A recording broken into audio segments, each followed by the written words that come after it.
Saan klase ng welding machine tol? Sige tol. Kaya tol, ang welding machine tol, nay unang kabuk klase nga welding machine nga ginatawag. Nay transformer type, katong karaan box type.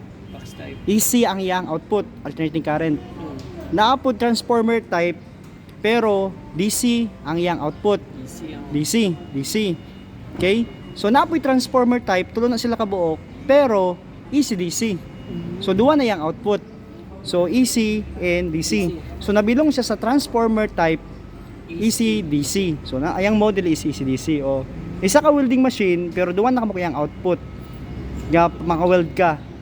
Alternating current and direct current. Ang pang-upat nga welding machine tools is katong mga inverter type.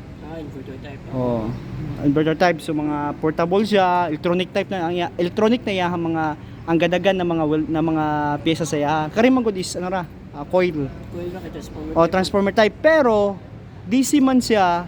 So nasa rectifier sa sulod. From AC, rectifier niya to DC. So duwa ka buki ang output. So AC-DC, AC and DC. So mopili lang ka. Magdepende mo gud ng welding machine sa imuhang ang welding rod sa imuhang current pod, AC or DC. Then the PIP is the engine driven. Itong diesel ba? DC siya, engine driven. Then ang ika-onom tol, sa may mga ika-onom nga welding machine. Dili, battery operated. Battery operated. So welding machine siya, battery operated na siya, DC output. Welding machine na to na generator. Welding set. Ato welding genset to siya, mga dagko.